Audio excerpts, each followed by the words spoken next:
हम कर रहे हैं कक्षा 12 की माइक्रो इकोनॉमिक्स का पाठ 6, जिसके अंदर हमने उत्पादन फलन के बारे में पहली वीडियो में विस्तार से अध्ययन किया कि उत्पादन क्या होता है, उत्पादन फलन क्या होता है, उत्पादन को कौन कौन से कारक प्रभावित करते हैं और हम अल्पकाल और दीर्घकाल में किस तरह से उत्पादन में परिवर्तन कर सकते हैं। अब इस वीडियो में हम उत्पादन की कुछ मूल धारणाओं जैसे कुल उत्पादन, औसत उत्पाद और सीमांत उत्पाद की धारणाओं की व्याख्या करेंगे, उन्हें विस्तार से समझेंगे कि उत्पादन की कौन कौन सी धारणाएं होती हैं, यह उत्पादन को हम किन किन भागों में बांट करके उनका अध्ययन करते हैं। उत्पादन की 3 धारणाएं बनाई गई हैं, जिसमें पहली तो धारणा है कुल उत्पाद, टोटल प्रोडक्ट। अब हम यहाँ देखेंगे कि कुल उत्पादन से क्या अभिप्राय है। एक उत्पादक द्वारा एक निश्चित समय में जितनी भी वस्तुओं तथा सेवाओं का उत्पादन किया जाता है उसको ही कुल उत्पाद कहा जाता है। दूसरी अवधारणा है सीमांत उत्पाद, मार्जिनल प्रोडक्ट। जैसे कि हमने पहले भी ऊपर विस्तार से अध्ययन किया कि उत्पादन के साधनों को हम मुख्यतः 2 साधनों में विभाजित करते हैं, स्थिर साधन और परिवर्तनशील साधन। स्थिर साधन की मात्रा में परिवर्तन नहीं किया जा सकता, लेकिन परिवर्तनशील साधन की मात्रा में या परिवर्तनशील कारक की मात्रा में परिवर्तन किया जा सकता है। इसलिए परिवर्तनशील कारक की मात्रा में परिवर्तन करके उत्पादन की मात्रा में जितना भी परिवर्तन होगा उसको सीमांत उत्पाद कहा जाता है। यह हम इसको इस तरह भी कह सकते हैं कि परिवर्तनशील कारक की एक इकाई का कम या अधिक प्रयोग करने से कुल उत्पाद में जो अंतर आता है उसे सीमांत उत्पाद कहा जाता है। इसी तरह से तीसरी अवधारणा है औसत उत्पाद, एवरेज प्रोडक्ट। परिवर्तनशील कारक की प्रत्येक इकाई द्वारा या एक इकाई द्वारा जो उत्पादन किया जाता है उसको औसत उत्पादन कहा जाता है। अब हम आगे इन तीनों धारणाओं का विस्तार से अध्ययन करेंगे, इनके सूत्र वगैरह के बारे में जानेंगे और इनको ज्ञात किस तरह किया जाता है इसका भी अध्ययन करेंगे। तो अब हम कुल उत्पाद का तालिका और रेखा चित्र की सहायता से विस्तार से अध्ययन करेंगे। तो कुल उत्पाद एक निश्चित समय में एक उत्पादक द्वारा उत्पादित की गई वस्तुओं तथा सेवाओं की कुल मात्रा को कहा जाता है। अब हम इसी चीज को एक तालिका और रेखा चित्र के द्वारा विस्तार से समझेंगे। तालिका के माध्यम से हम देखते हैं कि यहाँ तालिका में भूमि की इकाइयां ली गई हैं जो उत्पादन के स्थिर साधन को प्रदर्शित करती हैं। श्रम की इकाइयां ली गई हैं जो उत्पादन के परिवर्तनशील साधन को प्रदर्शित करती हैं। और इसके बाद लिया गया है स्थिर साधन और परिवर्तनशील साधन के मेल से किया गया कुल उत्पादन। तो जैसे कि भूमि की इकाइयां हम देख रहे हैं ये स्थिर है, इनमें कोई परिवर्तन नहीं हो रहा है, लेकिन श्रम जो कि उत्पादन का एक परिवर्तनशील साधन है इसकी इकाइयों में परिवर्तन हो रहा है, ये बढ़ती जा रही है। और जैसे जैसे श्रम की इकाइयों में या परिवर्तनशील साधन में परिवर्तन हो रहा है उसके अनुसार ही कुल उत्पादन भी परिवर्तित हो रहा है, यह बढ़ रहा है, फिर स्थिर भी है और एक सीमा के बाद परिवर्तनशील साधन की इकाइयां बढ़ाने के बावजूद भी ये कम हो जाता है। इसके बढ़ने या स्थिर रहने या कम होने के पीछे क्या कारण है, इनका विस्तार से अध्ययन हम पाठ 7 में करेंगे। यहां सिर्फ हम कुल उत्पाद का अध्ययन करेंगे कि श्रम की इकाइयों में परिवर्तन के बावजूद कुल उत्पादन में कैसा परिवर्तन होता है। अब इसे हम एक तालिका के माध्यम से समझेंगे। तो जैसे कि मैं देख रहे हैं रेखा चित्र में हमारे पास OX और OY अक्ष है। OX अक्ष के ऊपर हम परिवर्तनशील साधन की इकाइयां यानी कि श्रम लेते हैं और OY अक्ष के ऊपर हम उत्पादन की इकाइयां यानी कि कुल उत्पादन को लेते हैं। अब हम देखेंगे कि श्रम की इकाइयां या परिवर्तनशील साधन में परिवर्तन करने से कुल उत्पादन में कितना परिवर्तन होता है। यहां भी हम देख रहे हैं कि जैसे हमने श्रम की 1 इकाई लगाई तो उत्पादन 2 इकाई था, जब 2 इकाइयां लगा ली तो 5 इकाई उत्पादन हो गया, 3 इकाइयां लगाई तो उत्पादन 9 इकाई हो गया, 4 इकाइयां लगाई तो उत्पादन 11 इकाई हो गया। इसी तरह से जो उत्पादन है वो एक निश्चित मात्रा में बढ़ रहा है या समान है या घट रहा है। इसे हम एक रेखा चित्र के द्वारा समझते हैं। रेखा चित्र में जैसे हम देख रहे हैं कि जब श्रम की 1 इकाई लगाई जाती है तो वस्तुओं की 2 इकाइयों का उत्पादन होता है। जब श्रम की 2 इकाइयां लगाई जाती हैं तो वस्तु की 5 इकाइयों का उत्पादन हो रहा है, या हम कह सकते हैं कुल उत्पादन 5 इकाई है। इसी तरह से जब उत्पादन की श्रम की 3 इकाइयां लगाई जाती हैं तो कुल उत्पाद 9 इकाई है। जब परिवर्तनशील साधन या श्रम की इकाइयों को बढ़ाकर 4 कर दिया जाता है तो कुल उत्पादन 11 इकाई हो जाता है। इसी तरह जब परिवर्तनशील साधन की इकाइयों को बढ़ाकर 5 इकाई किया जाता है तो कुल उत्पादन बढ़कर 12 इकाई हो जाता है। ठीक इसी तरह से जब श्रम की इकाइयों को बढ़ाकर 6 कर दिया जाता है तो कुल उत्पादन 12 इकाई ही रहता है। और जब परिवर्तनशील साधन की इकाइयां यानी कि श्रम इकाइयों को बढ़ाकर 7 कर दिया जाता है तो कुल उत्पादन घटकर 7 इकाई हो जाता है, 11 इकाई हो जाता है। और इसी चीज को हमने तालिका के द्वारा भी देखा है। तो हम देख रहे हैं कि जब हम श्रम या परिवर्तनशील साधन इकाइयों को बढ़ा रहे हैं तो एक सीमा तक उत्पादन बढ़ता है, उसके बाद स्थिर हो जाता है और उसके बाद कम होता जा रहा है। अब जब हम इन सभी बिंदुओं को मिलाएंगे तो हमें जो वक्र प्राप्त होगा वो टोटल प्रोडक्शन कर्व या कुल उत्पादन वक्र प्राप्त होगा। तो इस तरह से हमने तालिका और रेखा चित्र के माध्यम से जाना कि कुल उत्पादन क्या होता है और परिवर्तनशील साधन इकाइयों में परिवर्तन करने से कुल उत्पादन पर क्या प्रभाव पड़ता है। कुल उत्पादन की विस्तार से व्याख्या करने के बाद अब हम बात करेंगे सीमांत उत्पाद की। जैसे हम पहले भी जान चुके हैं कि भूमि एक स्थिर साधन है और उत्पादन करते वक्त स्थिर साधन में कोई परिवर्तन नहीं होता। श्रम परिवर्तनशील साधन है, यानी कि जो उत्पादन होगा या उत्पादन में जो परिवर्तन होगा वो परिवर्तनशील साधनी इकाइयों में परिवर्तन के कारण ही होगा। तो इसलिए सीमांत उत्पाद से अभिप्राय परिवर्तनशील कारक की 1 इकाई कम या अधिक प्रयोग करने से कुल उत्पादन या कुल उत्पाद में जो अंतर आता है उसको सीमांत उत्पाद कहते हैं।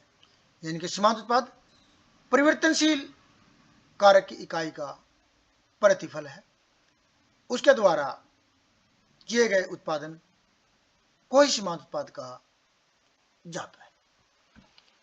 तो यहां श्रम या परिवर्तनशील साधन की इकाइयां दी गई हैं, भूमि या स्थिर साधन की इकाइयां दी गई हैं, यह कुल उत्पादन दिया गया है जहां पर TP1 1 इकाई के कुल उत्पादन को प्रदर्शित करता है, TP2 2 इकाइयों के कुल उत्पादन को प्रदर्शित करता है।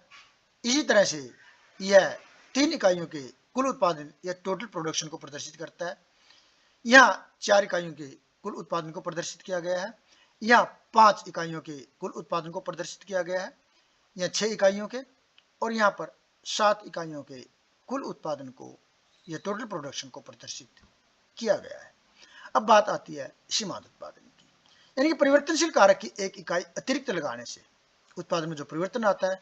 हमने देखा कि जब हमने 1 इकाई लगाई तो उसके द्वारा किया गया कुल उत्पादन 2 इकाई था, तो इससे पहले कोई उत्पादन नहीं है, इसलिए 2 माइनस 0 2, यानी कि पहली इकाई का जो उत्पादन है वो 2 इकाई ही है। दूसरी इकाई द्वारा किया गया कुल उत्पादन 3 है, यानी कि 2 इकाइयों द्वारा किया गया कुल उत्पादन 5 है। लेकिन 2 इकाइयों के उत्पादन में से अगर हम पहली इकाई का उत्पादन घटा देते हैं तो 5 माइनस 2 3, यानी कि 3 इकाई का उत्पादन दूसरी इकाई का उत्पादन है। 2 इकाइयों को कुल उत्पादन 5, पहली इकाई का कुल उत्पादन 2 और दूसरी इकाई का उत्पादन आ जाता है 3। तो इसको हम यहाँ भी दिखा सकते हैं कि 2 इकाइयों के टोटल प्रोडक्शन में से पहली इकाई के टोटल प्रोडक्शन को घटा दिया जाए तो हमारे पास दूसरी इकाई का प्रोडक्शन या उत्पादन आ जाता है। ठीक इसी तरह से ये हमने देखा कि 3 इकाइयों का टोटल प्रोडक्शन 9 इकाई है, लेकिन 2 इकाइयों द्वारा किया जाने वाला टोटल प्रोडक्शन 5 है।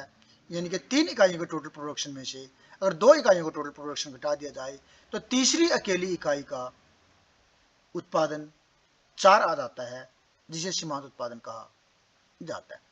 ठीक इसी तरह से 4 इकाइयों का टोटल प्रोडक्शन 11 इकाई है, लेकिन उससे पहले 3 इकाइयों का टोटल प्रोडक्शन 9 है, तो इस तरह से चौथी इकाई का सीमांत उत्पादन 2 आ जाता है।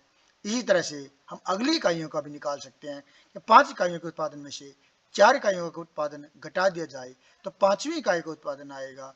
6 इकाइयों के उत्पादन में से 5 इकाइयों का उत्पादन घटा दिया जाए तो छठी इकाई का उत्पादन आएगा, जो 0 है, यानी कि उत्पादन में छठी इकाई का कोई योगदान नहीं है।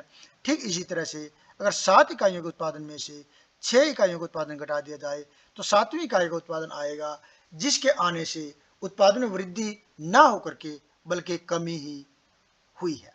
तो इस तरह से ये हम देख रहे हैं कि अतिरिक्त इकाई के लगने से या अतिरिक्त परिवर्तनशील साधन के आने से उत्पादन में क्या परिवर्तन हो रहा है, और इसी परिवर्तन को सीमांत उत्पादन कहा जाता है। तो यहां भी हमने देखा कि हम जिस इकाई का हमने सीमांत उत्पादन निकालना है उतनी इकाइयों के कुल उत्पादन में से उससे पहले वाली इकाइयों का कुल उत्पादन घटा दिया जाए तो हमें लास्ट इकाई का सीमांत उत्पादन पता लग जाता है। इसके लिए एक फार्मूला भी तैयार किया जा सकता है जो कि इस तरह होगा कि MPN, अगर हमने n इकाई का मार्जिनल प्रोडक्शन निकालना है तो TPN लास्ट इकाई का टोटल प्रोडक्शन माइनस उससे पहले वाली इकाई का टोटल प्रोडक्शन घटा दिया जाए तो हमारे पास सीमांत उत्पादन आ जाता है।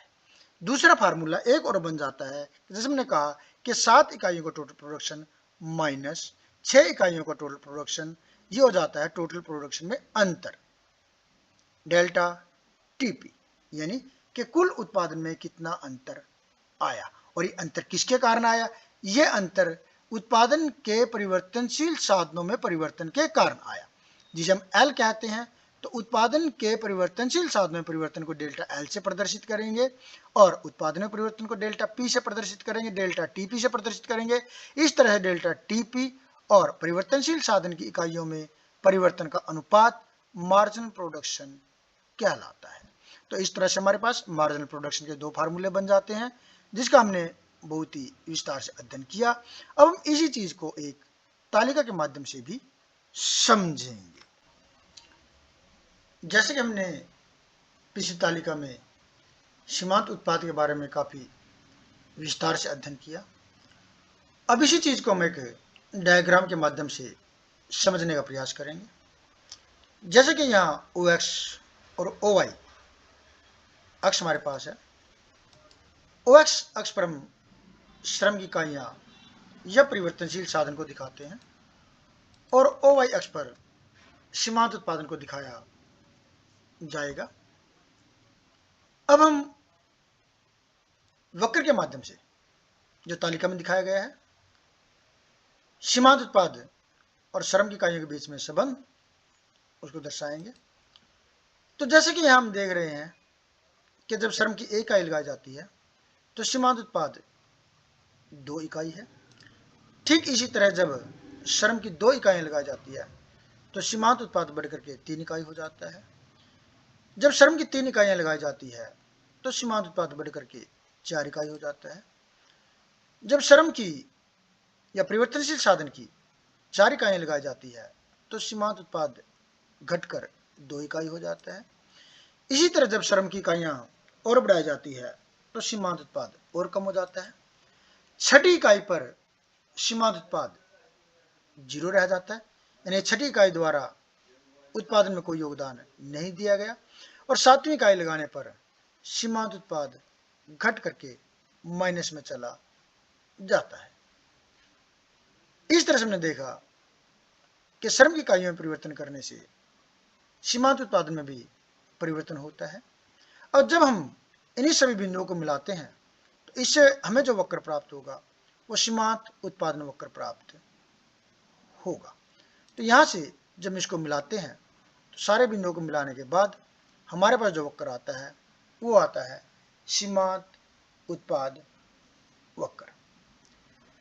अब हम उत्पादन की धारणाओं की तीसरी धारणा औसत उत्पाद का अध्ययन करेंगे। तालिका के माध्यम से हम देख सकते हैं कि श्रम की एक इकाई के द्वारा 2 इकाइयों का उत्पादन किया जा रहा है। तो total production TP divide by L, श्रम की इकाइयां, लेबर, परिवर्तनशील साधन। तो 2 को 1 इकाई से भाग दिया जाएगा तो 2 ही इकाई एक परिवर्तनशील साधन द्वारा किया गया उत्पादन आएगा। अब जब श्रम की इकाइयां या परिवर्तनशील साधन की इकाइयों को बढ़ाकर 2 इकाई कर दिया गया है तो 2 इकाइयों के द्वारा किया गया कुल उत्पादन 5 इकाई है। तो प्रति इकाई जो उत्पादन है, कुल उत्पादन को श्रम की इकाइयों से, यानी कि कुल उत्पादन 5 को श्रम की 2 इकाइयों से भाग देकर ज्ञात किया जाएगा जो 2.5 आएगा। ठीक इसी तरह से कुल उत्पादन 3 को श्रम की 3 या परिवर्तनशील साधन की 3 इकाइयों से भाग दिया जाएगा तो प्रति इकाई उत्पादन या औसत उत्पादन 3 इकाई आएगा। ठीक इसी तरह से 4 इकाइयों द्वारा किया गया कुल उत्पादन 11 है। तो श्रम की या परिवर्तनशील साधन की 4 इकाइयों से भाग देकर प्रति इकाई उत्पादन 2.7 आएगा। ठीक इसी तरह से 12 इकाई का उत्पादन कुल परिवर्तनशील साधन की 5 इकाइयों द्वारा किया जाता है। जब 5 परिवर्तनशील साधन की इकाइयों से 12 कुल उत्पादन को भाग दिया जाता है तो उत्पादन या औसत उत्पादन या प्रति इकाई उत्पादन 2.4 आएगा। तो इस तरह से हम सभी परिवर्तनशील साधन इकाइयों से कुल उत्पादन को भाग देकर औसत उत्पादन को ज्ञात कर सकते हैं। जो फार्मूला भी यही है कि AP = TP/L। अब इसे भी हम एक रेखा चित्र के द्वारा समझने का प्रयास करेंगे और विस्तार से समझें। तो यहाँ वक्र के माध्यम से समझने के लिए हम एक ग्राफ लेंगे जिसमें OX अक्ष और OY अक्ष दर्शाया गया है। OX अक्ष पर हम परिवर्तनशील साधन की इकाइयां यानी कि श्रम को लेंगे और OY अक्ष पर हम औसत उत्पादन को लेते हैं। अब जो चीजें तालिका में दी गई हैं उन सभी को हम डायग्राम के माध्यम से जानेंगे कि जब श्रम की 1 इकाई लगाई जाती है तो इसके द्वारा किया गया औसत उत्पादन 2 इकाई है। जब श्रम की इकाइयां बढ़ाकर 2 कर ली जाती हैं तो इनके द्वारा होने वाला औसत उत्पादन 2.5 है। इसी तरह जब श्रम की इकाइयां बढ़ाकर के 3 कर ली जाती हैं तो 3 इकाइयों द्वारा किया गया औसत उत्पादन या प्रति इकाई उत्पादन 3 इकाई है। इसी तरह जब 4 इकाइयां लगाई जाती हैं तो औसत उत्पादन घटकर 2.7 रह जाता है। 5 इकाइयां लगाई जाती हैं तो औसत उत्पादन और कम हो जाता है और ये 2.4 रह जाता है। 6 इकाइयां लगाई जाती हैं तो औसत उत्पादन और कम हो जाता है और 2 इकाई हो जाता है। जब 7 इकाई लगाई जाती हैं तो औसत उत्पादन और कम हो जाता है। इसके पीछे कारण क्या है? हमने पहले भी कहा कि इन कारणों की व्याख्या हम पाठ 7 में विस्तार से करेंगे कि क्या कारण है कि परिवर्तनशील साधन की मात्रा को बढ़ाने के बाद भी उत्पादन कम होता है या स्थिर रहता है या एक समान दर से नहीं बढ़ता। अब हम इस वक्र में आए हुए सभी बिंदुओं को मिलाएंगे तो हमारे पास आ जाता है AP वक्र या औसत प्रोडक्शन वक्र, औसत उत्पादन वक्र भी बोल सकते हैं, एवरेज प्रोडक्शन कर्व भी बोल सकते हैं। तो इस तरह अब तक हमने अलग अलग धारणाओं कुल उत्पाद, औसत उत्पाद और सीमांत उत्पाद को समझा, देखा, जाना। अब हम एक तालिका और एक रेखा चित्र के माध्यम से ऊपर पड़ी गई उत्पादन की तीनों धारणाओं कुल उत्पाद, औसत उत्पाद और सीमांत उत्पाद का एक साथ अध्ययन करेंगे। इनके बीच के संबंध को समझेंगे और इनके बीच में कैसा संबंध होता है वो जानेंगे।